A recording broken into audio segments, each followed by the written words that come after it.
거센 비바람 속 며느리와 호랑이가 합심하여 수마쉐머가 덮친 마을을 구했습니다.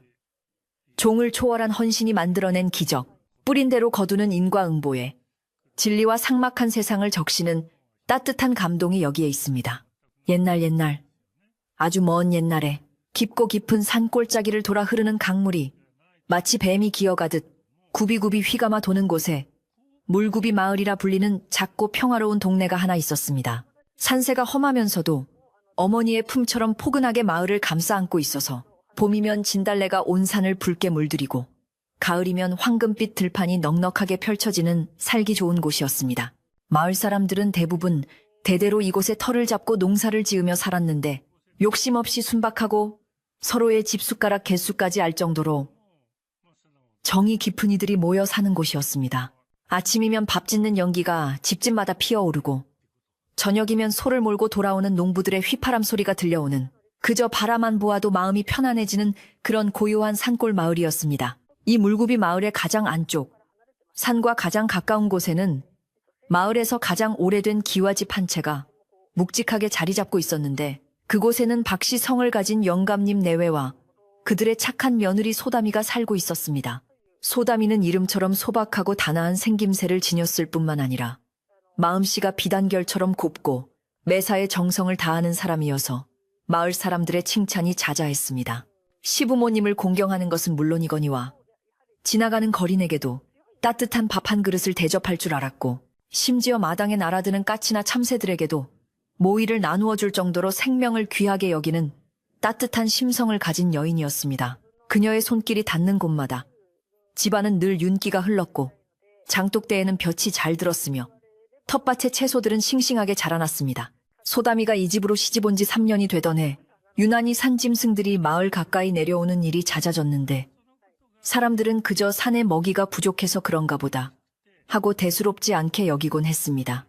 소담이는 매일 아침 일찍 일어나 마당을 쓸고 우물가에서 물을 길어오는 것으로 하루를 시작했는데 그녀는 물을 길어올 때마다 산 쪽을 바라보며 산짐승들이 배를 뗍지는 않을까 걱정하곤 했습니다.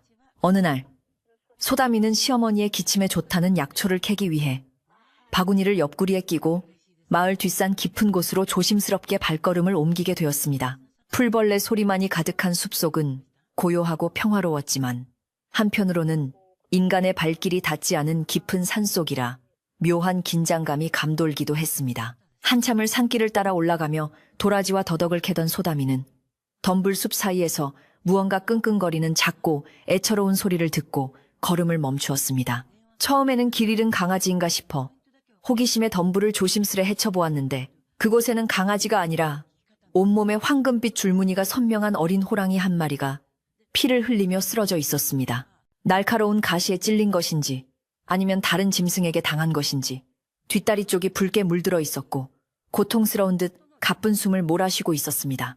보통 사람이라면 호랑이라는 것을 알자마자 기겁하여 도망쳤겠지만 소담이는 두려움보다 불쌍한 마음이 앞서 선뜻 그 자리를 떠날 수가 없었습니다. 어린 짐승의 눈망울이 마치 살려달라고 애원하는 듯 젖어 있었기 때문입니다. 소담이는 주위를 두려운 눈빛으로 한번 살피고는 행여나 어미 호랑이가 근처에 있을까봐 가슴이 콩닥거렸지만 용기를 내어 어린 호랑이에게 다가갔습니다. 그녀는 가지고 온 호미를 내려놓고 치마폭에서 깨끗한 무명천을 찢어낸 뒤 캐온 약초 중 지혈에 좋은 쑥을 돌로 지시겨 호랑이의 상처 부위에 조심스럽게 발라주었습니다.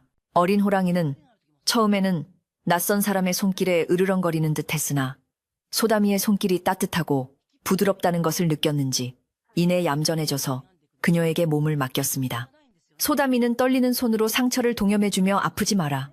어서 나아서 어미 품으로 돌아가거라 하고 나직하게 속삭여 주었습니다. 그 목소리에는 진심 어린 걱정과 사랑이 담겨 있어 짐승에게도 그 마음이 전해지는 듯 했습니다. 그날 이후로 소담이는 며칠 동안 남들 눈을 피해 그곳을 다시 찾아가 어린 호랑이의 상태를 살피고 먹을 것을 조금씩 가져다 주었는데 호랑이는 빠르게 기운을 차렸습니다. 상처가 아물어 갈 때쯤 소담이가 산에 올랐을 때 어린 호랑이는 이미 자취를 감추고 없었지만 그 자리에 산머루 한 송이가 덩그러니 놓여있는 것을 보고 소담이는 호랑이가 고마움을 표시하고 갔음을 짐작할 수 있었습니다. 그녀는 이 기이하고도 특별한 인연을 아무에게도 심지어 남편에게도 말하지 않고 가슴속 깊이 묻어두었습니다. 산짐승과 얽혀서 좋을 것이 없다는 옛 어른들의 말씀을 기억했기도 했지만 무엇보다 그 어린 생명과의 만남이 자신만의 소중한 비밀처럼 느껴졌기 때문이었습니다. 계절은 흘러 봄이 가고 여름이 찾아왔는데 그해 여름은 시작부터 공기가 무겁고 습한 것이 예년과는 사뭇 다른 기운을 품고 있었습니다. 하지 무렵이 되자 하늘에는 짙은 먹구름이 몰려들기 시작했고 멀리서 들려오는 천둥 소리는 마치 거대한 짐승이 우는 것처럼 웅장하고도 위협적이어서 사람들의 마음을 불안하게 만들었습니다. 처음 비가 내리기 시작했을 때는 마을 사람들 모두가 가뭄을 해결해줄 단비라며 기뻐하고 밖으로 나와 비를 맞기도 했으나 하루가 지나고 이틀이 지나도 빗줄기는 가늘어지기는커녕 점점 더 굵어지고 거세지기만 했습니다. 하늘에 구멍이라도 뚫린 듯 쏟아지는 비는 밤낮을 가리지 않고 퍼부어대서 마을 앞을 흐르는 강물은 무서운 기세로 불어나기 시작했습니다. 사흘째 되는 날 밤, 소다미는 빗소리가 너무 요란하여 잠을 이루지 못하고 자리에서 일어나 창문을 살짝 열어 밖을 내다보았는데 세상은 온통 칠흑 같은 어둠과 물소리뿐이었습니다. 지붕을 때리는 빗소리는 마치 자갈을 쏟아붓는 것처럼 시끄러웠고 마당의 고인 물은 이미 디딤돌 턱 밑까지 차올라 찰랑거리고 있었습니다. 남편은 고단했는지 옆에서 깊이 잠들어 있었지만 소다미는 알 수 없는 불안감에 가슴이 답답하여 부엌으로 나가 촛불을 켰습니다. 부엌 한 구석에 놓인 정화수 그릇을 보며 그녀는 두 손을 모으고 가족과 마을의 안녕을 빌었는데 빗소리 사이로 들려오는 산의 울음소리가 예사롭지 않게 느껴져 등골이 오싹해짐을 느꼈습니다. 다음 날 아침이 되었지만 날은 밝지 않고 여전히 어두컴컴한 회색빛이었으며 비는 더욱 기세를 올려 퍼붓고 있어서 마을 사람들의 근심은 깊어만 갔습니다. 소다미는 아침상을 차리기 위해 쌀을 씻으러 우물가로 나갔다가 평소에는 맑게 솟아나던 우물물이 흙탕물로 변해 넘칠 듯 출렁이는 것을 보고 깜짝 놀랐습니다. 흙냄새와 비린내가 섞인 눅눅한 바람이 불어와 코를 찔렀고 뒷산의 나무들은 비바람에 시달려 고통스럽게 흔들리고 있었습니다. 시아버님인 박영감은 마루에 앉아 곰방대를 물고 하염없이 하늘만 쳐다보며 이번 비는 예삿비가 아니로구나. 하늘이 노했나. 어찌 이리 쉼없이 쏟아진단 말인가 하고 탄식 섞인 혼잣말을 내뱉었습니다. 마을 안쪽에서는 벌써 밭둑이 무너졌다는 소리가 들려왔고 저지대에 사는 몇몇 집들은 방 안까지 물이 들이닥쳐 가재도구를 높은 곳으로 옮기느라 아우성이었습니다. 소다미는 서둘러 아침밥을 지어 시부모님께 올렸지만 밥상머리에서도 다들 숟가락을 드는 둥 마는 둥 하며 걱정스러운 표정을 감추지 못했습니다. 밥알이 모래알처럼 까끌까끌하게 느껴질 만큼 집안 공기는 무거웠고 처마 끝에서 떨어지는 낙수 물소리는 끊임없이 사람들의 신경을 긁어대고 있었습니다. 소다미는 식사를 마친 후 설거지를 하면서도 귀는 밖을 향해 열어두고 있었는데 마을 어귀에서 사람들이 웅성거리는 소리가 빗소리에 섞여 희미하게 들려왔습니다. 비는 닷새가 지나도록 멈출 기미를 보이지 않았고 이제는 마을 앞 강물이 둑을 넘어설 듯 위태롭게 넘실거리며 붉은 황토색으로 변해 소용돌이치고 있었습니다. 소다미네 집은 지대가 조금 높은 편이라 아직 물이 들어오지는 않았지만 아랫마을 상황은 심각하다는 소식이 인편을 통해 전해졌습니다. 소다미는 곳간에 있는 곡식 자루들이 습기에 상하지 않도록 마른 짚을 깔아 옮기고 비바람에 날아갈 만한 것들을 단단히 묶어두느라 쉴 틈 없이 몸을 움직였습니다. 그녀가 땀과 빗물에 젖은 얼굴을 닦으며 잠시 허리를 폈을 때 문득 지난봄 산에서 만났던 어린 호랑이의 생각이 머릿속을 스치고 지나갔습니다. 이 험한 비바람 속에서 그 산짐승들은 무사한지 산사태라도 나서 다치지는 않았는지 걱정스러운 마음이 들었습니다. 그때 대문 밖에서 누군가가 다급하게 박영감을 찾는 소리가 들려 소다미가 나가보니 마을의 이장이 비옷으로 쓰는 도롱이를 걸치고 삿갓을 쓴 채 숨을 헐떡이며 서 있었습니다. 이장의 얼굴은 비에 젖어 창백했고 눈에는 공포가 서려 있었는데 그는 박영감을 보자마자 박어른 큰일 났습니다. 아랫마을 최부자가 사람들을 모아 둑을 더 높이 쌓아야 한다고 난리를 치는데 물살이 너무 세서 사람이 휩쓸릴 지경입니다.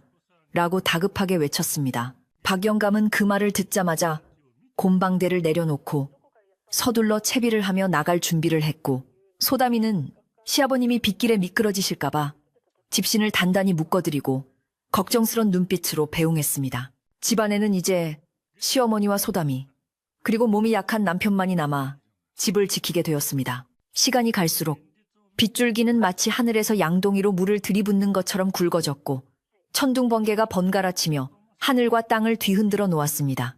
부엌 아궁이에는 물이 스며들어 불을 피우기가 어려워졌고 습기 찬 나무타는 매캐한 연기가 집안 가득 퍼져 눈을 맵게 만들었습니다. 소담이는 시어머니가 불안해하지 않도록 곁을 지키며 따뜻한 숭늉을 끓여 올렸지만 그녀 자신도 가슴 한 구석이 쿵쿵 뛰는 것을 멈출 수가 없었습니다. 창호지문 너머로 보이는 바깥 풍경은 온통 회색빛 물보라에 가려져 한 치 앞도 분간하기 어려웠고 바람 소리는 마치 귀신이 우는 소리처럼 기괴하게 들려왔습니다. 오후가 되자 마을의 분위기는 더욱 흉흉해졌는데 둑을 쌓으러 갔던 사람들이 하나둘씩 지쳐서 돌아오거나 부상을 입고 실려오기도 했습니다. 돌아온 사람들의 말에 따르면 강물은 이미 사람이 손쓸 수 있는 수준을 넘어섰고 산에서 흘러내려온 거대한 통나무들과 바위들이 강물을 막아 물길이 마을 쪽으로 틀어지고 있다고 했습니다. 소담이는 마루 끝에 서서 흙탕물이 흘러가는 마당을 바라보며 이 비가 단순한 자연의 현상이 아니라 마치 누군가의 노여움처럼 느껴진다는 생각을 지울 수가 없었습니다. 그녀는 마음속으로 간절히 빌고 또 빌었습니다. 제발 이 비가 멈추고 마을이 무사하기를, 그리고 산속의 생명들도 무탈하기를 기원했습니다. 저녁 무렵 빗속을 뚫고 낯선 스님 한 분이 소담이 내 집 처마 밑으로 비를 피하러 들어왔는데 허름한 장삼에 낡은 삿갓을 쓴 노스님이었습니다. 소담이는 춥고 배고파 보이는 스님을 외면할 수 없어 따뜻한 밥 한 덩이와 김치를 내어드렸는데 스님은 말없이 밥을 드시고는 소담이를 빤히 쳐다보았습니다. 스님의 눈빛은 깊고 맑아서 마치 사람의 속을 꿰뚫어 보는 듯 했는데 그는 밥을 다 먹고 나서 묘한 말을 한마디 남겼습니다. 물은 위에서 아래로 흐르는 법이나 때로는 산의 주인이 물길을 데리고 내려올 때가 있는 법이지. 인연을 귀히 여긴 자만이 그 길을 볼 수 있을 게다. 스님은 그 알 수 없는 말을 남기고 다시 빗속으로 호련히 사라졌습니다. 소담이는 스님의 말이 무슨 뜻인지 곰곰이 생각해 보았지만 도무지 알 수가 없었고 그저 불안한 마음에 대문을 단단히 걸어 잠갔습니다. 밤이 깊어질수록 빗소리는 더욱 거칠어졌고 집 뒤편 대나무 숲이 바람에 흔들리며 서로 부딪히는 소리가 요란하게 들려왔습니다. 소담이는 방 안에 앉아 바느질감을 잡았지만 손에 잡히지 않아 자꾸만 바늘에 손가락을 찔렸고 밖에서 들려오는 작은 소리에도 깜짝깜짝 놀라며 귀를 기울였습니다. 남편은 끙끙 앓는 소리를 내며 잠꼬대를 했고 시어머니는 묵주를 돌리며 나지막이 연부를 외우고 계셨습니다. 이 거대한 비의 감옥 속에 갇힌 듯한 답답함이 집안을 짓눌렀습니다. 자정이 넘었을 무렵 갑자기 마을 전체를 뒤흔드는 듯한 굉음이 들려왔고 소담이는 본능적으로 자리에서 벌떡 일어났습니다. 그것은 천둥 소리와는 다른 마치 산이 무너지는 듯한 둔탁하고 무거운 소리였는데 땅바닥을 타고 진동이 전해져 올 정도였습니다. 소담이는 떨리는 손으로 방문을 열고 맨마루로 나갔는데 칠흑 같은 어둠 속에서 번개가 번쩍이는 순간 그녀는 마을 뒷산 쪽에서 거대한 그림자가 움직이는 것을 본 것만 같았습니다. 그것은 바위가 굴러떨어지는 것인지 아니면 거대한 나무가 쓰러지는 것인지 분간할 수 없었지만 분명한 것은 무언가 심상치 않은 일이 벌어지고 있다는 사실이었습니다. 비는 이제 폭포수처럼 쏟아져 내려 마당은 완전히 물바다가 되었고 대돌 위까지 물이 차올라 방 안으로 들어오기 직전이었습니다. 소담이는 서둘러 남편을 깨우고 시어머니를 부축하여 안방의 가구 위로 피신시킬 준비를 했습니다. 마을 곳곳에서는 사람 살려 물이 넘친다 하는 비명소리가 들려오기 시작했고 개들이 미친 듯이 짖어대며 아수라장이 되었습니다. 소담이는 두려움에 몸이 떨렸지만 가장으로서 집안을 지켜야 한다는 책임감에 입술을 꽉 깨물고 마음을 다잡았습니다. 그녀는 부엌칼을 챙겨 들고 혹시 모를 상황에 대비하며 가족들을 안심시키려 애썼습니다. 그때였습니다. 대문을 쿵쿵 두드리는 소리가 들려왔는데 사람의 손길이라기보다는 무언가 묵직한 것이 부딪히는 소리였습니다. 소담이는 긴장하며 "누구세요?" 하고 외쳤지만 대답 대신 거친 숨소리만이 빗소리에 섞여 들려올 뿐이었습니다. 공포가 극에 달한 순간 번개가 다시 한번 번쩍이며 세상을 환하게 비추었고 소다미는 문틈으로 믿을 수 없는 광경을 목격했습니다. 집 대문 앞에 집채만한 크기의 거대한 호랑이가 떡하니 버티고 서서 집안을 들여다보고 있었던 것입니다. 그 눈빛은 형형하게 빛나고 있었는데 소다미를 잡아먹으려는 살기보다는 무언가 다급하게 알리려는 듯한 간절함이 서려 있었습니다. 소다미는 순간 숨이 붙을 것 같았지만 이상하게도 그 거대한 맹수를 보고 도망쳐야겠다는 생각보다는 문을 열어주어야 한다는 강한 이끌림을 느꼈습니다. 그것은 지난 봄 자신이 치료해 주었던 그 어린 호랑이의 눈망울과 어딘가 닮아 있었기 때문입니다. 하지만 지금 눈앞에 있는 것은 산 전체를 호령할 만한 위엄을 갖춘 산군산준이라 불리는 거대한 호랑이였습니다. 마을 사람들은 모두 산신령이 노하여 호랑이를 보냈다고 믿으며 벌벌 떨고 있을 때 소다미의 마음속에는 두려움과 함께 알 수 없는 희망의 불씨가 피어오르고 있었습니다. 과연 이 호랑이는 재앙을 몰고 온 것일까요? 아니면 스님이 말한 그 인연의 끈을 잡고 내려온 것일까요? 비바람이 몰아치는 그 밤, 소다미와 산군의 눈이 허공에서 마주쳤습니다. 마을의 운명이 바람 앞에 등불처럼 위태로운 이 밤, 물굽이 마을에는 전설 같은 이야기가 막 시작되려 하고 있었습니다. 쏟아지는 폭우 속에서 소다미는 떨리는 손으로 대문의 빗장을 향해 천천히 다가갔습니다. 뒤에서는 시어머니의 만류하는 비명소리가 들렸지만 소다미는 자신의 직감을 믿기로 했습니다. 그녀가 빗장을 풀고 문을 여는 순간 거친 비바람과 함께 거대한 호랑이의 뜨거운 입김이 그녀의 얼굴을 덮쳤습니다. 이것이 이 길고 긴 밤에 그리고 다가올 엄청난 사건의 서막이었습니다. 소다미가 떨리는 손으로 대문을 활짝 열었을 때 세상은 잠시 멈춘 듯 고요해졌고 빗소리마저 아득하게 멀어지는 것 같은 착각이 들었습니다. 눈앞에 서 있는 호랑이는 상상했던 것보다 훨씬 더 거대해서 앉은 키가 소다미의 머리 위를 훌쩍 넘길 정도였고 그 위용은 가히 산의 주인이라 불릴만 했습니다. 집채만 한 덩치에서 뿜어져 나오는 뜨거운 열기와 짐승 특유의 누린내가 비 냄새와 섞여 코를 찔렀지만 소다미는 이상하게도 두려움보다는 경이로움에 사로잡혀 발을 뗄 수가 없었습니다. 호랑이의 황금빛 눈동자는 칠흑 같은 어둠 속에서도 형형하게 빛나고 있었는데 그 눈빛은 굶주린 맹수의 살기가 아니라 마치 사람처럼 깊은 슬픔과 다급함을 담고 소다미를 응시하고 있었습니다. 방 안에서 지켜보던 시어머니와 남편은 소스라치게 놀라 비명조차 지르지 못하고 입을 막은 채 사시나무 떨듯 떨고 있었지만 소다미는 홀린 듯 호랑이의 눈을 마주 보았습니다. 호랑이는 소다미를 해치려는 기색 없이 커다란 머리를 낮게 숙여 소다미의 치맛자락에 코를 갖다 대고 킁킁거리며 냄새를 맡았습니다. 거친 숨소리가 소다미의 발등에 느껴졌고 그 순간 소다미의 뇌리에는 지난 봄 산에서 치료해 주었던 그 어린 호랑이의 모습이 스쳐 지나갔습니다. 설마 네가 그 아이의 어미란 말이냐? 은혜를 갚으러 온 것이냐? 아니면 무슨 변고라도 생긴 것이냐? 소다미는 마음속으로 묻고 또 물었지만 호랑이는 그저 낮은 목소리로 그르렁거리며 소다미의 옷자락을 입에 물고 산 쪽으로 살짝 잡아당길 뿐이었습니다.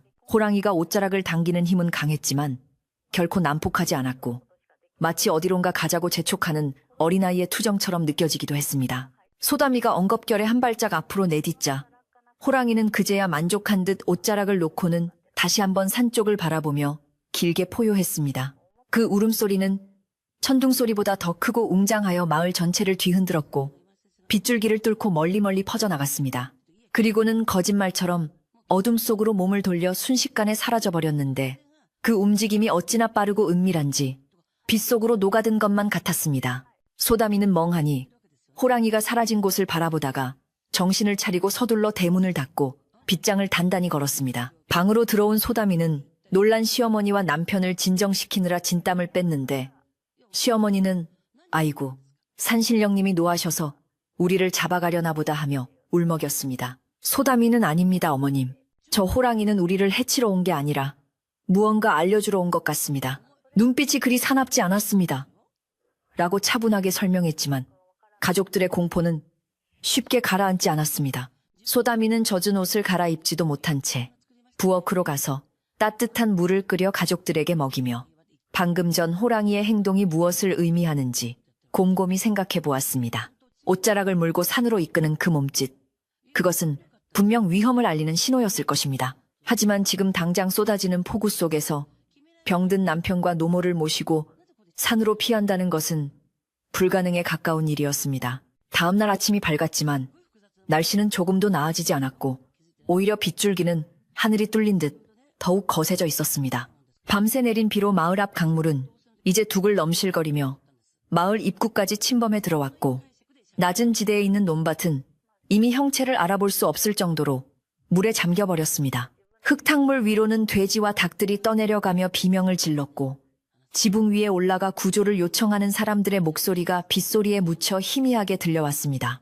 소담이는 마루에 서서 참담한 심정으로 밖을 내다보고 있었는데 그때 마을의 유지인 최 부자가 하인들을 이끌고 꽹과리를 치며 마을길을 돌아다니는 모습이 보였습니다. 최 부자는 마을에서 제일 가는 부자로 논밭이 1000평이 넘고 곳간에는 쌀가마니가 썩어날 정도로 많았지만 성정은 고약하고 욕심이 많아 평소에도 마을 사람들의 원성을 사는 인물이었습니다. 그는 비에 젖은 도포자락을 휘날리며 고래고래 소리를 지르고 있었는데 이놈들아, 뭣들 하고 있느냐?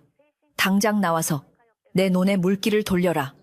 내 곳간에 물이 차면 너희들 소장료는 무슨 수로 낼 셈이냐? 하며 사람들을 닥달하고 있었습니다. 자신의 집과 재산이 물에 잠길까봐 겁에 질린 최 부자는 정작 집이 떠내려가고 있는 가난한 이웃들의 처지는 안중에도 없었고 오로지 자신의 안위만을 챙기기에 급급했습니다. 마을 사람들은 최 부자의 횡포에 치를 떨면서도 당장 먹고 살 길이 막막한 소작농들이라 그의 말을 거역할 수 없어 울며 겨자 먹기로 삽과 채미를 들고 나왔습니다. 늙고 힘없는 노인들까지 동원되어 흙포대를 나르고 물길을 막느라 안간힘을 썼지만 불어난 물살을 막기에는 역부족이었습니다. 최 부자는 뒷짐을 지고 서서 더 빨리 움직여라. 저기 둑이 터지려고 하지 않느냐? 내 땅이 물에 잠기면 너희들 다 쫓아낼 줄 알아라. 하며 욕설을 퍼부었습니다. 소담이는 그 모습을 보며 가슴속에서 뜨거운 분노가 치밀어 올랐지만 힘없는 며느리의 몸으로 감히 나서서 항의할 수도 없는 노릇이라 안타까움에 발만 동동 구를 뿐이었습니다.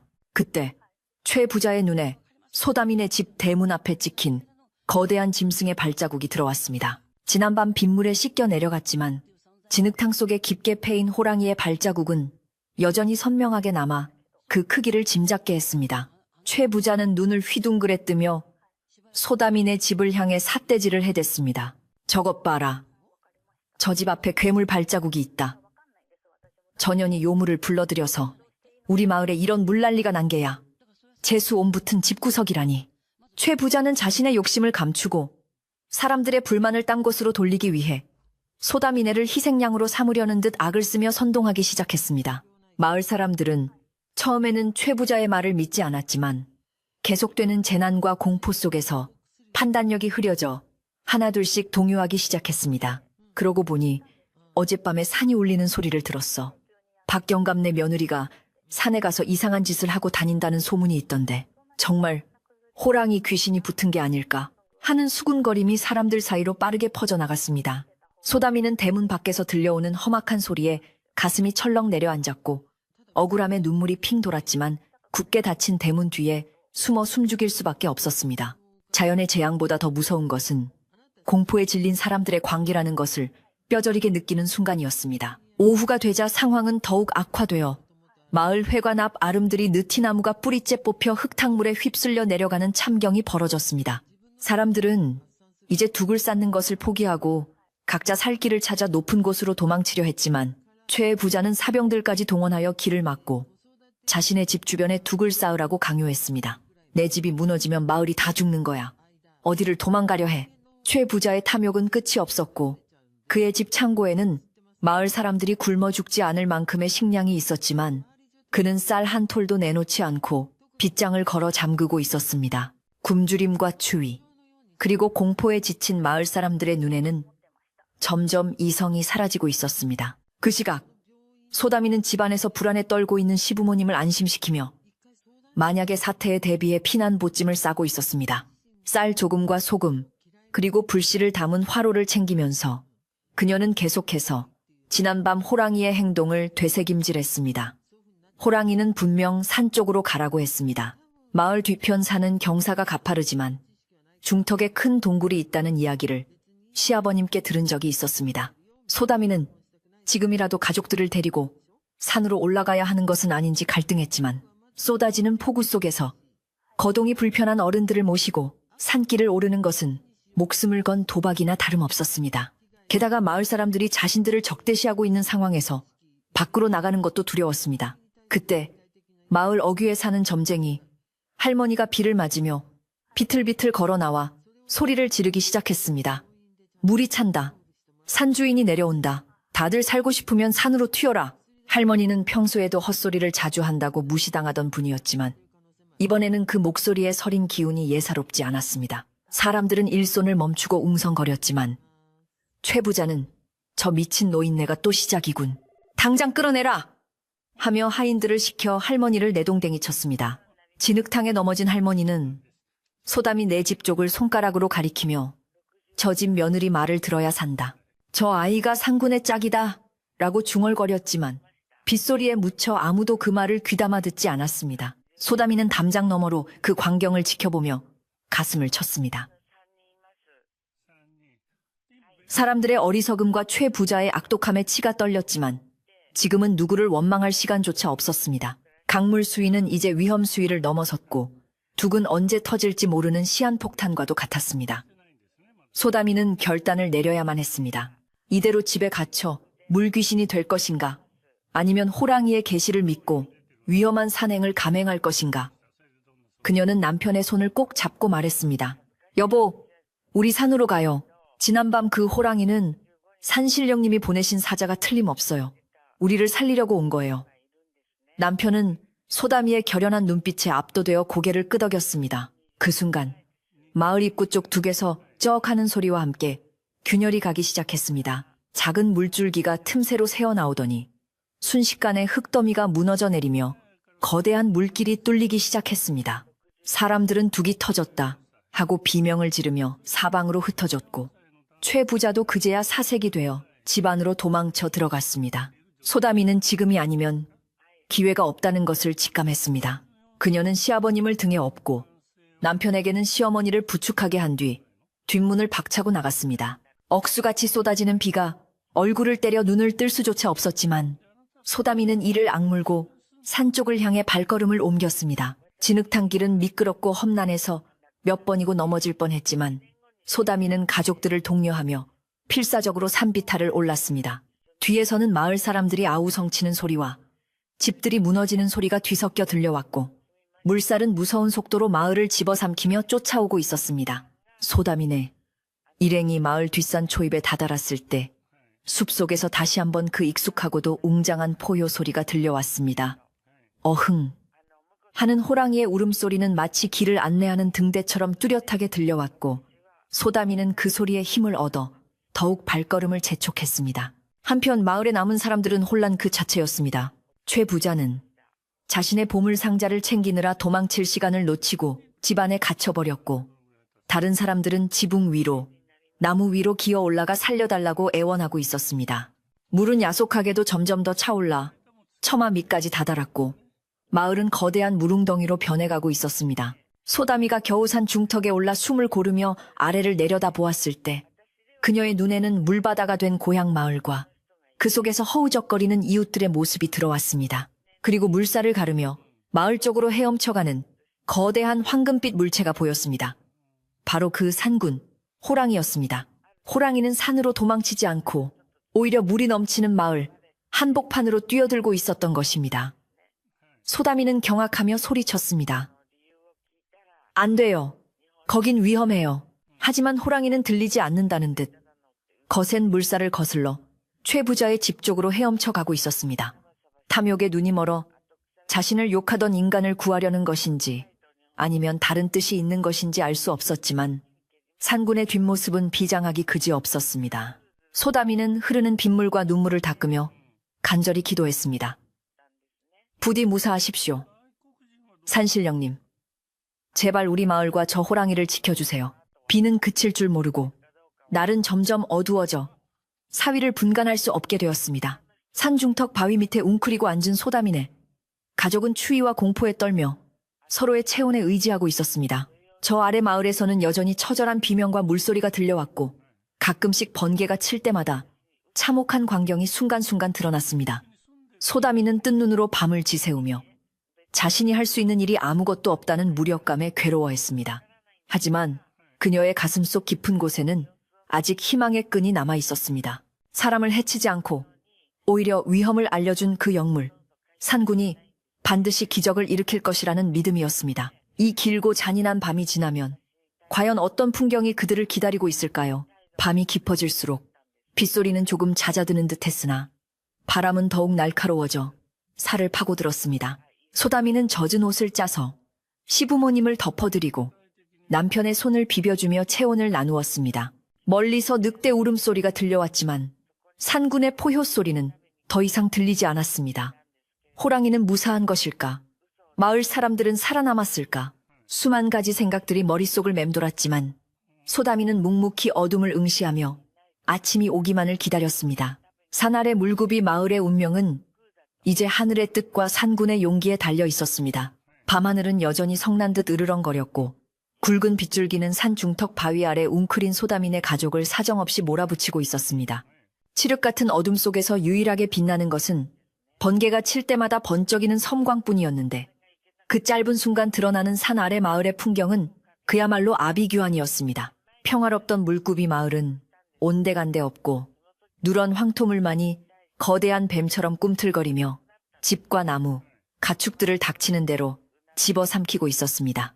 소다미는 젖은 몸을 떨며 시어머니의 등을 쓸어내렸지만 그녀의 시선은 한시도 마을 쪽에서 떨어지지 않았습니다. 물바다가 된 마을 한복판으로 뛰어든 그 거대한 산군, 황금빛 호랑이의 안위가 걱정되어 가슴이 타들어가는 것만 같았기 때문입니다. 산 아래 마을에서는 생과 사가 엇갈리는 처절한 사투가 벌어지고 있었습니다. 마을의 가장 높은 지대에 위치해 있어 안전할 것이라 믿었던 최 부자의 고래등 같은 기와집도 이제는 지붕만 간신히 물 위에 떠있는 형국이었습니다. 지붕 위에는 미처 피하지 못한 마을 사람들과 최 부자, 그리고 그의 하인들이 위태롭게 매달려 살려달라고 아우성을 치고 있었습니다. 물살은 점점 더 거세져서 기와지붕을 때리고 넘어오기를 반복했고 그때마다 사람들의 비명소리가 빗소리를 뚫고 메아리 쳤습니다. 최 부자는 그 와중에도 품속에 든 문서 보따리를 놓지 않으려 안간힘을 쓰며 내 돈, 내 땅 문서, 이거 젖으면 안 돼 하고 헛소리를 질러대고 있어 보는 이들의 혀를 차게 만들었습니다. 그때 물살을 가르며 다가오는 거대한 물체가 있었으니 바로 산군이었습니다. 번개가 번쩍이며 호랑이의 모습을 비추자 지붕 위에 있던 사람들은 으악, 호랑이다. 산신령이 우리를 벌하러 왔다 하며 기겁을 하고 뒤로 물러났습니다. 물에 빠져 죽을 위기에 처한 상황에서 맹수까지 나타났으니 사람들은 이제 꼼짝없이 죽은 목숨이라 생각하고 공포에 질려 벌벌 떨었습니다. 개중에는 나무 막대기나 기왓장을 집어던지며 호랑이를 쫓으려 하는 이들도 있었지만 호랑이는 그따위 것들은 아랑곳하지 않고 묵묵히 헤엄쳐 지붕 처마 끝으로 다가왔습니다. 그 눈빛은 먹잇감을 노리는 맹수의 것이 아니라 마치 자식을 구하러 온 어미의 눈처럼 짐짓 비장하고 단호해 보였습니다. 호랑이는 처마 끝에 앞발을 걸치고 거친 숨을 몰아쉬었는데 그 거대한 덩치가 지붕에 닿자 집 전체가 휘청거릴 정도였습니다. 사람들은 비명을 지르며 반대편으로 도망치려 했지만 호랑이는 사람들을 공격하는 대신 물에 떠내려가는 커다란 통나무 하나를 입으로 물어 지붕 쪽으로 밀어주었습니다. 그리고는 굵은 꼬리로 물속에서 허우적거리는 사람을 감아 올려 지붕 위로 던져 올리기 시작했습니다. 처음에는 호랑이가 자신들을 잡아먹으려는 줄 알았던 사람들도 호랑이가 계속해서 물에 빠진 이들을 건져내고 튼튼한 나무를 밀어주는 것을 보자 점차 그 의도를 깨닫기 시작했습니다. 저 호랑이가 우리를 살리려고 하는 것 같아. 누군가 외치는 소리에 사람들의 눈빛이 경악에서 놀라움으로 바뀌었습니다. 하지만 욕심 많은 최 부자만은 여전히 호랑이를 믿지 못하고 두려움에 떨고 있었습니다. 그는 호랑이가 다가오자 저리 가, 이 짐승놈아, 내 돈 냄새를 맡고 온 게냐 하며 발광을 하다가 그만 발을 헛디뎌 흙탕물 속으로 풍덩 빠지고 말았습니다. 무거운 엽전 꾸러미와 문서 보따리를 품에 안고 있었기에 그의 몸은 돌덩이처럼 빠르게 물속으로 가라앉았습니다. 사람 살려, 나 죽네. 최 부자는 허우적거리며 물을 들이켰지만 아무도 그 거센 물살 속으로 뛰어들어 그를 구하려 하지 않았습니다. 사람들은 그저 안타까운 눈으로 그가 가라앉는 모습을 지켜볼 뿐 자신의 목숨을 걸고 악독한 부자를 구할 용기는 없었던 것입니다. 최 부자의 머리가 물속으로 잠기려는 절체절명의 순간 황금빛 번개 같은 그림자가 물속으로 쇄도했습니다. 바로 산군이었습니다. 호랑이는 주저없이 물속으로 잠수하여 허우적거리는 최 부자의 뒷덜미를 정확하게 물었습니다. 날카로운 이빨이 살을 뚫을 수도 있었지만 호랑이는 기가 막힌 힘 조절로 최 부자의 두꺼운 비단 옷자락만을 단단히 물고는 수면 위로 솟구쳐 올랐습니다. 물 밖으로 끌려 나온 최 부자는 으악! 나를 먹지 마라! 내 돈 다 줄 테니 제발! 하며 비명을 질러댔지만 호랑이는 대꾸할 가치도 없다는 듯 그를 지붕 위 안전한 곳으로 끈집어 던져버렸습니다. 흠뻑 젖은 채 바들바들 떨고 있는 최 부자의 꼴은 그야말로 물에 빠진 생쥐꼴이어서 평소의 위험은 찾아볼 수 없었습니다. 산 위에서 이 모든 광경을 지켜보고 있던 소다미는 가슴이 벅차올라 뜨거운 눈물을 흘렸습니다. 번개가 칠 때마다 보이는 호랑이의 사투는 그야말로 경이로움 그 자체였습니다. 짐승임에도 불구하고 인간보다 더 깊은 자비심을 가지고 자신을 해치려 했던 인간들마저 포용하는 그 모습에 소다미는 저절로 고개가 숙여졌습니다. 보세요. 아버님, 어머님. 저 호랑이는 산신령님이 보내신 게 맞아요. 마을 사람들을 구하고 있어요. 소다미의 말에 시부모님도 젖은 눈으로 산 아래를 내려다보며 두 손을 모아 빌었습니다. 비나이다. 비나이다. 부디 저 영물이 무사하게 하시고 마을 사람들도 모두 살아남게 해주소서. 시간이 흐를수록 호랑이의 움직임은 눈에 띄게 둔해지고 있었습니다. 아무리 산중의 왕이라 해도 거센 급류 속에서 수십 명의 사람을 구하고 통나무를 나르는 일은 체력적으로 한계에 부딪힐 수밖에 없었기 때문입니다. 호랑이는 몇 번이고 물살에 휩쓸려 떠내려갈 뻔하다가도 다시금 바위를 박차고 올라와 사람들을 지켜냈습니다. 호랑이의 황금빛 털은 진흙투성이가 되어 볼품 없어졌고 입가에서는 거품이 일었으며 어딘가에 부딪혔는지 다리를 저는 모습도 보였습니다. 그러나 그 눈빛만은 여전히 형형하게 빛나며 공포에 질린 사람들에게 무언의 용기를 불어넣고 있었습니다. 이제 마을 사람들도 호랑이를 두려워하지 않고 오히려 상구님, 힘내세요. 저쪽에도 사람이 있어요. 하며 호랑이를 의지하기 시작했습니다. 밤은 길고도 지루하게 이어졌고 빗줄기는 약해질 기미를 보이지 않았습니다. 호랑이는 지붕 위에 위태롭게 모여있는 사람들을 이끌고 조금 더 안전한 곳, 마을 뒤편의 커다란 느티나무 언덕으로 이동시키려 했습니다. 호랑이가 앞장서서 물길의 깊이를 가늠하고 안전한 디딤돌을 찾아주면 사람들이 서로의 손을 잡고 그 뒤를 따랐습니다. 노인과 아이들은 젊은이들이 업고 부녀자들은 서로를 부축하며 호랑이가 만든 생명의 길을 따라 조심조심 이동했습니다.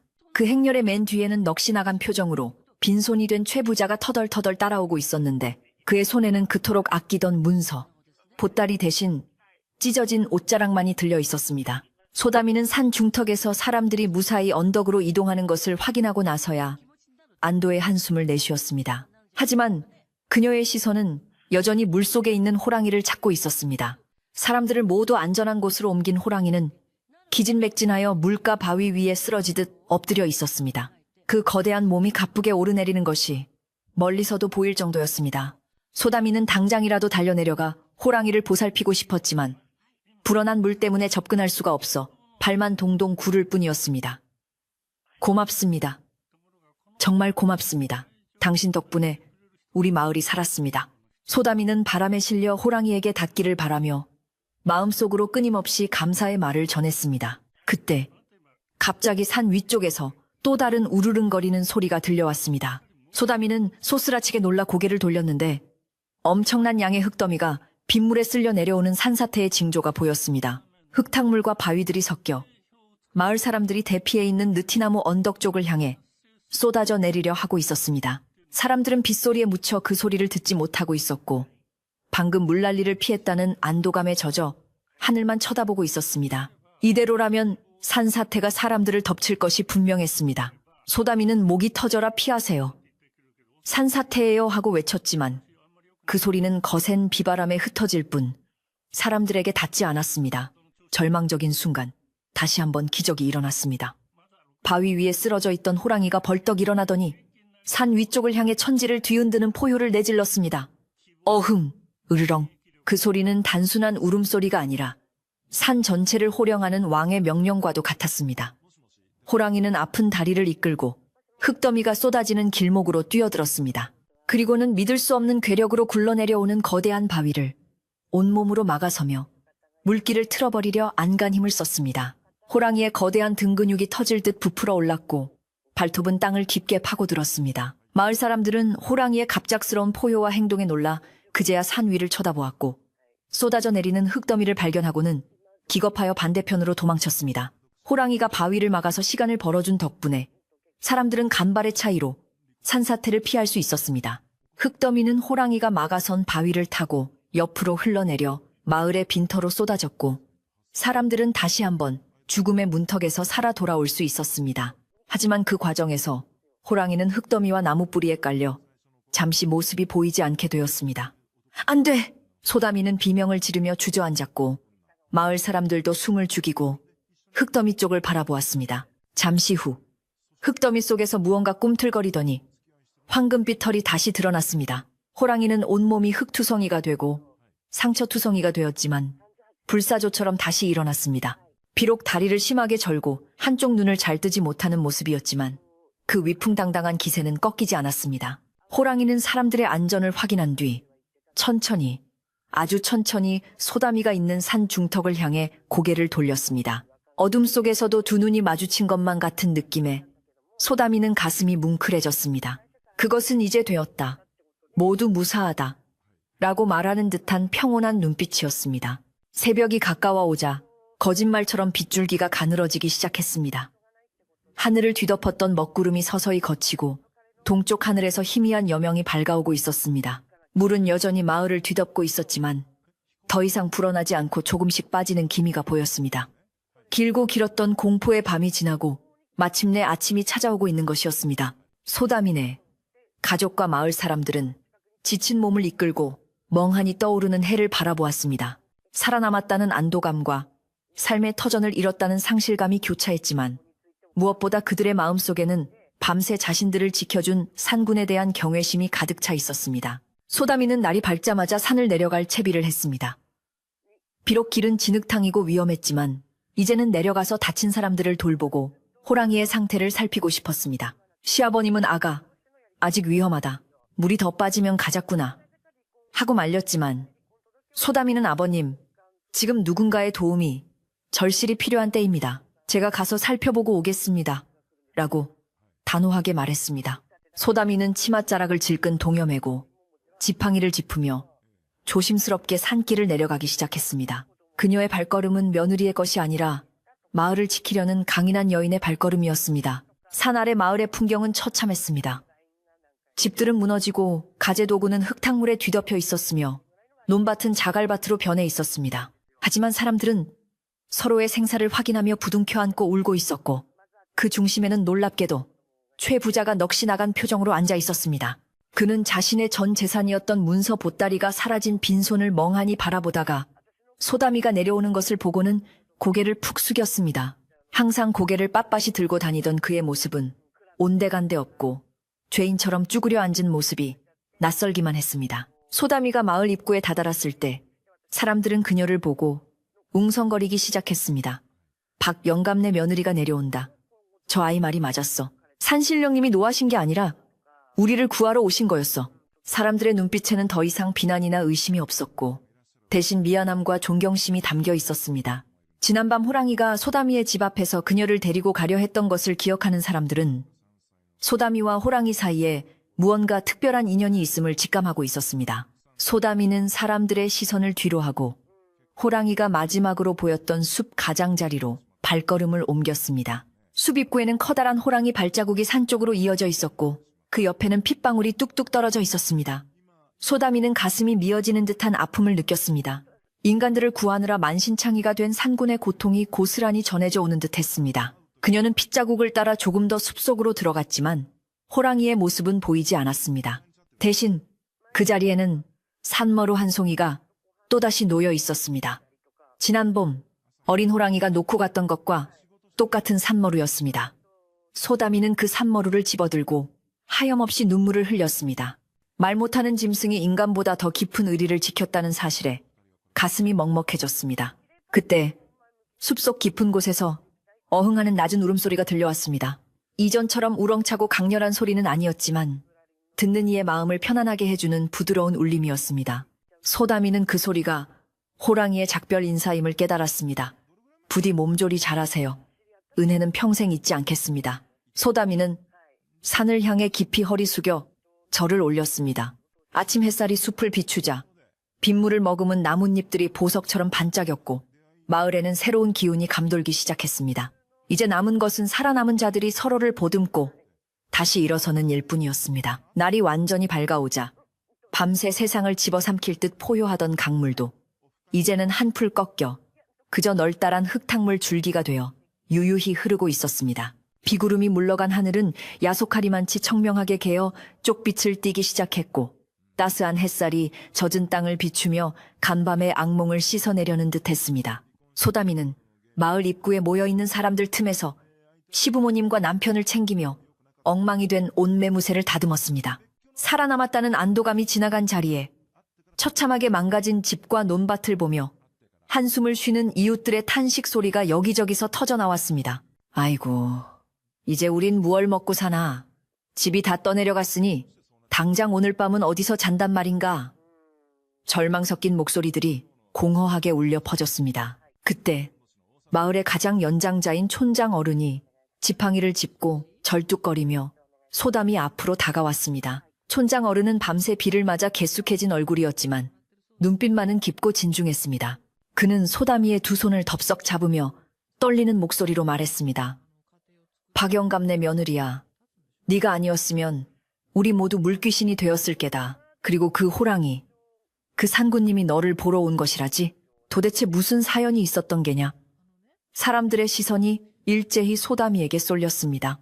어제까지만 해도 재수없는 집안이라 손가락질하던 눈빛들이 이제는 경외심과 궁금증으로 바뀌어 있었습니다. 소담이는 잠시 머뭇거리다 지난 봄 산에서 겪었던 일을 차분하게 털어놓기 시작했습니다. 지난 봄 약초를 캐러 갔다가 가시에 찔려 죽어가던 어린 호랑이를 보았습니다. 그저 불쌍한 마음에 상처를 싸매주고 돌려보냈을 뿐인데 어미가 그 은혜를 잊지 않고 찾아온 것 같습니다.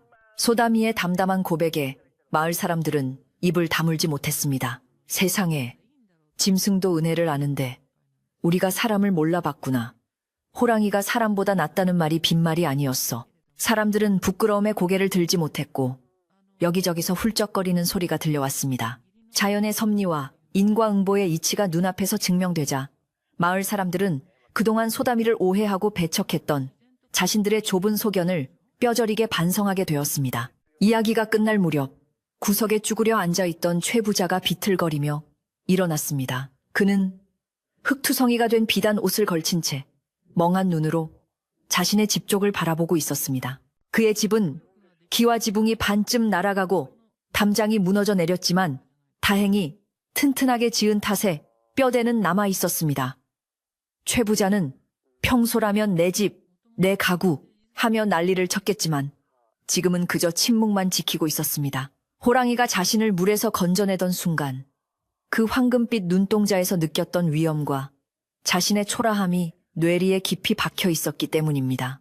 죽음의 문턱에서 돈 보따리는 아무 소용이 없었고 자신을 살린 것은 돈으로 무시하던 짐승과 가난한 이웃이었다는 사실이 그의 가슴을 쳤습니다. 최 부자는 천천히 소담이 앞으로 걸어왔습니다. 마을 사람들은 그가 또 무슨 행패를 부릴까 긴장하며 소담이 앞을 막아섰지만 최 부자의 입에서 나온 말은 뜻밖이었습니다.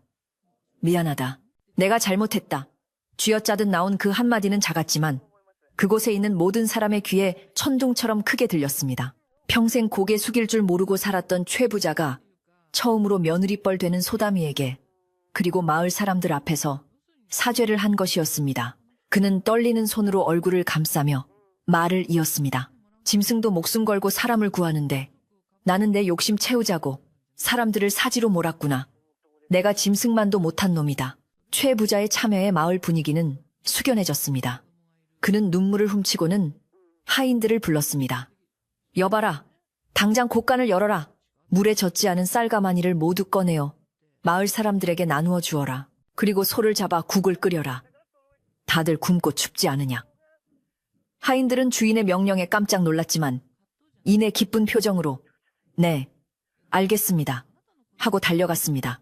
최 부자의 곳간은 지대가 높아 다행히 물에 잠기지 않았고 그 안에 가득 찬 곡식은 당장 굶주린 마을 사람들을 먹이기에 충분했습니다. 사람들은 최 부자 어른 정말이십니까? 아이고 감사합니다 하며 감격해했고 최 부자는 쑥스러운 듯 고개를 돌리며 다 살자고 하는 짓이다. 어서 가서 불이나 피워라 하고 퉁명스럽게 말했습니다. 마을에는 금세 활기가 돌기 시작했습니다. 사람들은 슬픔을 잠시 접어두고 힘을 합쳐 복구 작업에 나섰습니다. 남자들은 무너진 집터에서 쓸만한 나무와 기둥을 골라내고 길에 쌓인 흙더미를 치우기 시작했습니다. 여자들은 최 부자네 마당에 큰 가마솥을 걸고 밥을 짓기 시작했습니다. 젖은 장작이라 연기가 많이 났지만 누구 하나 불평하는 사람이 없었습니다.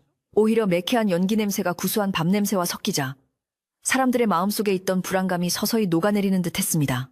아이들은 진흙탕 속에서도 뛰어놀며 깨진 그릇 조각을 줍거나 어른들의 심부름을 하느라 분주하게 움직였습니다. 소다미는 부엌길을 진두지휘하며 바쁘게 움직였습니다. 그녀의 손길은 빠르고 야무져서 순식간에 수십 명분의 밥과 국이 준비되었습니다. 그녀는 솥뚜껑을 열며 하얀 김이 모락모락 피어오르는 갓 지은 밥을 보며 미소 지었습니다. 자, 다들 오셔서 드세요. 뜨끈한 국물 드시고 기운 차리세요. 소다미의 맑은 목소리가 마을에 울려 퍼지자 흙투성이가 된 사람들이 하나둘씩 모여들었습니다. 최 부자도 쭈뼛거리며 사람들 틈에 섞였고 촌장 어른이 그에게 숟가락을 건네주었습니다. 모두가 둥그렇게 둘러앉아 김이 나는 밥 공기를 받아 들었을 때 그들의 얼굴에는 비로소 핏기가 돌아오기 시작했습니다. 그날의 점심은 비록 반찬이라고는 된장국과 김치뿐이었지만 마을 사람들에게는 그 어떤 진수성찬보다 꿀맛 같았습니다. 서로 더 드시게, 자네 집은 좀 어떤가 하며 안부를 묻고 밥을 나누어 먹는 모습은 예전에 평화롭고 정이 넘치던 물굽이 마을의 모습 그대로였습니다. 최 부자도 밥을 먹으며 눈시울을 붉혔는데 평소 혼자서만 먹던 기름진 고기 반찬보다 이웃들과 함께 먹는 이 거친 보리밥이 훨씬 더 마음을 배부르게 한다는 것을 뒤늦게 깨달았기 때문입니다. 그는 밥그릇을 비우고 나서 내 창고에 있는 목재도 다 꺼내 쓰게. 집 고치는데 보태야지. 라고 말해 또 한 번 사람들을 놀라게 했습니다. 식사를 마친 후 소다미는 시어머니를 모시고 자신의 집으로 돌아왔습니다. 다행히 소다미네 집은 지대가 높고 튼튼하여 큰 피해는 없었지만 마당은 온통 흙탕물 범벅이었고 장독대도 몇 개 넘어져 있었습니다. 하지만 소다미는 실망하지 않고 소매를 걷어붙였습니다. 남편과 함께 마당에 진흙을 퍼내고 깨진 장독 조각을 치우며 묵묵히 집을 정돈했습니다. 흙을 씻어내자 드러난 마당의 디딤돌은 변함없이 그 자리에 박혀 있었고 처마 밑에 제비집도 무사했습니다. 소다미는 마루를 걸레로 닦으며 집이 무너지지 않고 버텨준 것에 대해 그리고 가족이 모두 무사한 것에 대해 감사했습니다. 오후 늦게 마을 어귀의 점쟁이 할머니가 소다미네 집을 찾아왔습니다. 할머니는 소다미의 손을 잡으며 빙그레 웃었습니다. 내 말이 맞지? 산주인이 짝을 찾아온 거라고.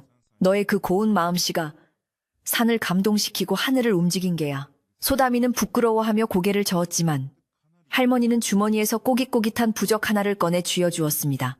이건 짐승이 주는 게 아니라 사람이 주는 복이다. 앞으로 더 좋은 일이 있을 게야. 할머니의 덕담에 소다미는 따뜻한 위로를 받았습니다. 마을 사람들도 오가며 소다미네 집을 들여다보고 필요한 거 있으면 말하게. 우리 집 고치고 나면 자네 집 담장도 손봐주겠네. 하며 한마디씩 거들었습니다. 해질녘이 되자 마을은 어느 정도 정돈된 모습을 되찾았습니다. 완벽하지는 않았지만 사람 다니는 길이 트였고 무너진 둑도 임시로 막아 물길을 바로잡았습니다. 마을 회관 앞 공터에는 큰 모닥불이 피어올랐습니다. 젖은 옷과 이불을 말리기 위해 피운 불이었지만 그 불빛은 사람들의 마음까지 환하게 밝혀주었습니다. 사람들은 불가에 옹기종기 모여 앉아 지난밤의 무용담을 나누기 시작했습니다. 호랑이가 바위를 막아서는 거 봤어? 진짜 산신령님이 따로 없더라. 최 부자 얼음물에 빠졌을 때 호랑이가 건져 올리는 거 봤나? 그야말로 살신성인이지. 이야기꽃이 피어날수록 공포의 기억은 희석되고 대신 기적 같은 생존의 기쁨이 그 자리를 채웠습니다. 최 부자는 모닥불 맞은편에 앉아 사람들의 이야기를 듣고 있었는데 예전 같으면 으스대며 상석을 차지했겠지만 지금은 가장 낮은 자리에 앉아 장작을 나르고 있었습니다. 소다미가 따뜻한 숭적 한 대접을 들고 가서 그에게 권하자 최 부자는 두 손으로 공손히 받으며 고맙네, 참말로 고맙네 하고 고개를 숙였습니다. 그 모습에 마을 사람들은 서로 눈짓을 교환하며 옅은 미소를 지었습니다. 물난리가 휩쓸고 간 자리에 미움과 욕심도 함께 쓸려 내려간 것 같았습니다. 마을은 예전보다 가난해졌을지 몰라도 사람들의 마음은 그 어느 때보다 끈끈하게 하나로 묶여 있었습니다. 밤이 깊어지자 하늘에는 둥근 달이 휘영청 떠올랐습니다. 어제까지만 해도 먹구름 뒤에 숨어 보이지 않던 달이 오늘은 유난히 밝고 크게 보여 마치 마을을 위로하는 듯 했습니다. 소다미는 마당 평상에 앉아 달을 바라보며 깊은 숨을 들이마셨습니다. 공기 중에는 비 냄새 대신 젖은 흙내음과 풀 냄새, 그리고 모닥불 타는 냄새가 섞여 평온한 향기를 만들어내고 있었습니다. 뒷산 숲은 짙은 어둠에 잠겨 고요했지만 소다미는 그 어둠 속 어딘가에서 산군이 편안하게 쉬고 있을 것이라 믿었습니다. 이제 더 이상 산의 울음소리는 들리지 않았고 대신 풀벌레 소리가 가을을 재촉하듯 맑게 울려 퍼지고 있었습니다.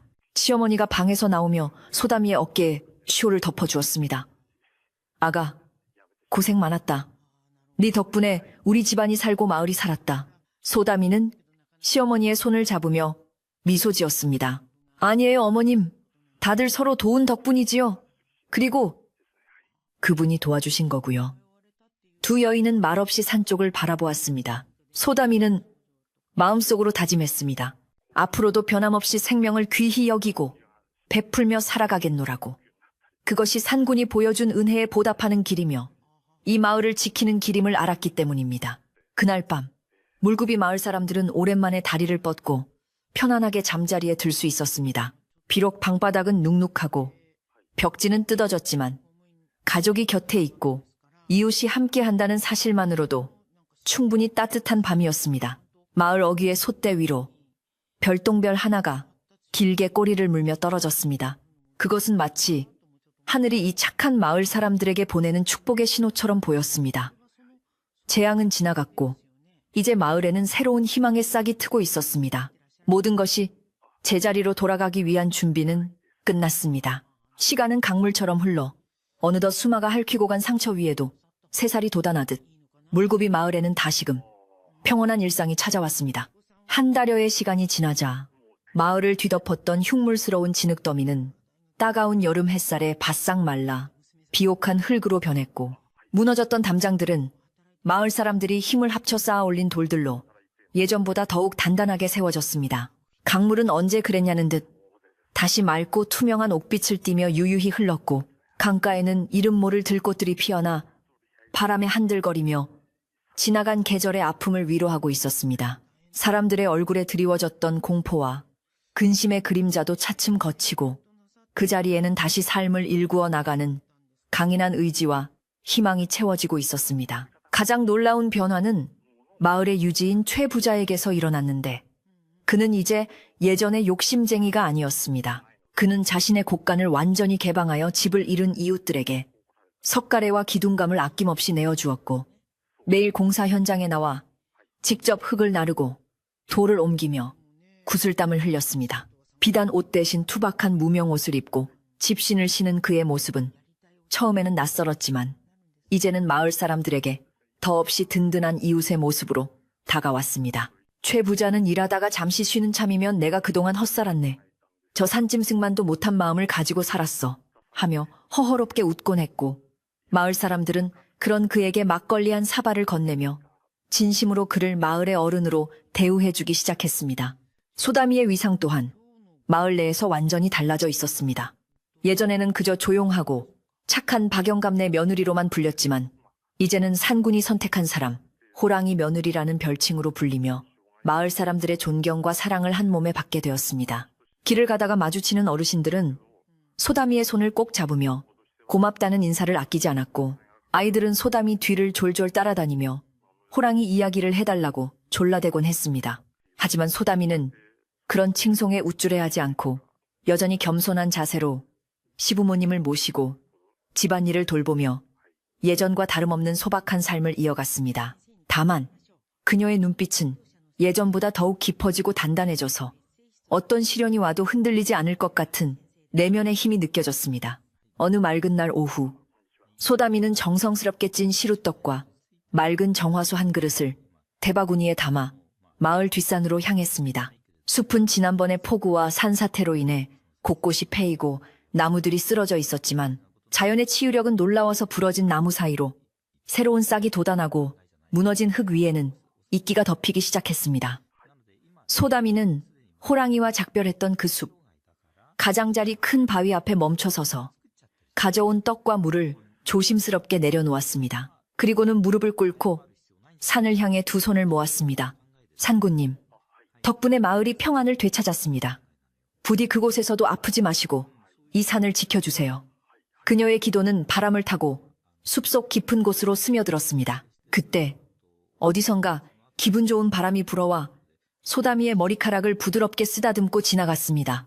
나뭇잎들이 사각거리는 소리가 마치 호랑이가 낮게 그르렁거리는 소리처럼 들려와 소다미는 깜짝 놀라 주위를 둘러보았습니다.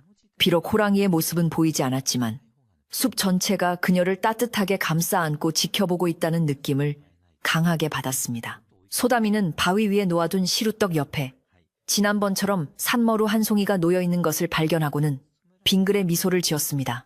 그것은 산군이 그녀의 마음을 받았다는 표시이자 여전히 그녀와 마을을 지켜보고 있다는 무언의 약속과도 같았습니다. 소다미는 가벼운 발걸음으로 산을 내려올 수 있었습니다. 마을로 돌아오는 길에 소다미는 냇가에서 빨래를 하던 아낙네들과 마주쳤습니다. 아낙들은 소다미를 보자마자 빨래 방망이질을 멈추고 반갑게 인사를 건넸습니다. 소다미 왔는가? 산에 다녀오는 길이지? 얼굴이 훤한 게 좋은 일이 있나 보네. 소다미는 웃으며 네, 날씨가 좋아서 바람 좀 쐬고 왔어요. 빨래하시느라 고생이 많으셔요. 하고 덕담을 건넸습니다. 예전 같으면 남의 집 며느리 흉이나 보며 시간을 보냈을 빨래터였지만 이제는 서로의 안부를 묻고 웃음꽃을 피우는 화기애애한 장소가 되어 있었습니다. 물난리는 마을의 많은 것을 앗아갔지만 역설적이게도 사람과 사람 사이의 벽을 허물고 잃어버렸던 정을 되찾아주는 계기가 된 것이었습니다. 어느덧 들판의 곡식들이 황금빛으로 무르익어가는 가을이 찾아왔습니다. 비록 홍수 피해로 수확량은 예년만 못했지만 마을 사람들은 살아남은 벼 이삭 하나하나를 귀하게 여기며 감사한 마음으로 추수를 했습니다. 마을 회관 앞마당에서는 수확을 무사히 마친 것을 기념하고 마을의 안녕을 기원하는 작은 잔치가 열렸습니다. 집집마다 조금씩 쌀을 모아 밥을 짓고 밭에서 살아남은 채소들로 전을 부치고 나무를 묻혀 소박하지만 정성이 가득 담긴 잔치상을 차렸습니다. 최 부자는 특별히 돼지 한 마리를 내놓아 잔치에 풍성함을 더했고 고소한 기름 냄새와 밥 짓는 냄새가 온 마을에 진동하여 지나가는 사람들의 발길을 붙잡았습니다. 마을 사람들은 멍석을 깔고 둥글게 모여 앉아 음식을 나누어 먹으며 즐거운 시간을 보냈습니다. 촌장 어른이 막걸리 잔을 높이 들고 건배사를 외쳤습니다. 자, 이 모든 것이 하늘의 도우심이고 또 우리 마을 복덩이 소담이 덕분이다. 그리고 우리를 지켜준 산군님을 위하여, 사람들은 위하여 하고 소리치며 잔을 부딪혔고 흥겨운 농악 소리가 울려 퍼지며 잔치 분위기는 무르익었습니다. 소다미는 시어머니 옆에 앉아 수줍게 웃으며 이웃들이 건네는 음식을 받아 먹었습니다. 남편도 이제는 건강이 많이 회복되어 혈색 좋은 얼굴로 사람들 틈에서 웃고 떠들고 있어 소다미의 마음은 더할 나위 없이 흐뭇했습니다. 밤이 깊어지자 보름달이 둥실 떠올라 마을을 환하게 비추었습니다. 아이들은 배가 불러 마당 한 구석에서 곤히 잠들었고 어른들은 모닥불 주위에 모여 앉아 옛날 이야기를 나누기 시작했습니다. 이야기는 돌고 돌아 다시 그날 밤의 호랑이 이야기로 이어졌습니다. 그때 호랑이 눈빛을 봤어야 해. 정말 사람 같았다니까. 산신령님이 둔갑해서 내려오신 게 틀림없어. 사람들은 저마다 겪은 일을 무용담처럼 늘어놓으며 그날의 공포를 이제는 하나의 전설로 승화시키고 있었습니다. 소다미는 조용히 그들의 이야기를 들으며 인간과 자연, 그리고 짐승이 서로 어우러져 살아가는 세상의 이치에 대해 다시 한번 생각하게 되었습니다. 잔치가 파하고 집으로 돌아온 소다미는 가족들이 잠자리에 드는 것을 살피고 마루 끝에 잠시 걸터 앉았습니다. 밤 공기는 차가웠지만 상쾌했고 풀벌레 소리는 자장가처럼 은은하게 들려왔습니다. 방 안에서는 남편의 고른 숨소리와 시어머니의 잠꼬대 소리가 들려와 평화로움을 더했습니다. 소다미는 하늘에 떠있는 달을 올려다보며 문득 자신이 겪은 이 모든 일이 꿈만 같다는 생각이 들었습니다. 다친 호랑이를 치료해준 작은 선행이 마을 전체를 구하는 기적으로 돌아올 줄 누가 알았을까요? 그녀는 선한 마음이 결국 세상을 비추는 가장 밝은 등불이 된다는 것을 마음 깊이 새겼습니다. 그때 멀리 뒷산 꼭대기에서 어흥하는 길고 낮은 울음소리가 밤하늘을 타고 내려왔습니다. 마을 사람들은 이미 잠이 들어 듣지 못했겠지만 깨어있던 소다미의 귀에는 분명하게 들려왔습니다. 그것은 위협하는 소리가 아니라 마치 잘 자라 내 소중한 벗들아 하고 인사하는 듯한 부드럽고 묵직한 울림이었습니다. 소다미는 산을 향해 조용히 고개를 끄덕이며 미소 지었습니다. 산군도 이제 편안히 쉬러가는 모양이었습니다. 인간과 자연이 서로를 해치지 않고 서로의 영역을 존중하며 평화롭게 공존하는 밤, 물구비 마을은 그 어느 때보다 안전하고 따뜻하게 잠들 수 있었습니다. 소다미는 자리에서 일어나 방문을 열고 들어갔습니다. 따뜻한 아랫목에 누워 이불을 덮으니 하루의 피로가 눈 녹듯 사라지고 노곤함이 밀려왔습니다. 옆에 누운 남편이 잠결에 소다미의 손을 찾아 꼭 잡았고 소다미도 그 손을 마주 잡으며 눈을 감았습니다. 내일 아침에는 일찍 일어나 마당을 쓸고 맑은 물을 길어 밥을 지을 것입니다. 그리고 변함없이 산을 바라보며 감사의 인사를 전하겠지요. 평범하지만 소중한 일상이 다시 시작되는 것입니다. 마을을 감싸 안은 산과 그 산을 닮은 넉넉한 마음을 가진 사람들이 함께 살아가는 이곳, 물구비 마을의 이야기는 이렇게 따뜻한 전설이 되어 오래오래 전해질 것입니다. 이제 바람도 잠들고 별들도 깜빡이며 졸고 있는 깊은 밤입니다. 산군의 따뜻한 보살핌 아래 마을의 모든 생명이 평온하게 숨쉬고 있습니다. 여러분도 오늘 하루 고단했던 짐을 모두 내려놓고 소다미네 마을 사람들처럼 걱정 없이 포근하고 깊은 잠에 드시기를 바랍니다. 편안한 밤 되세요.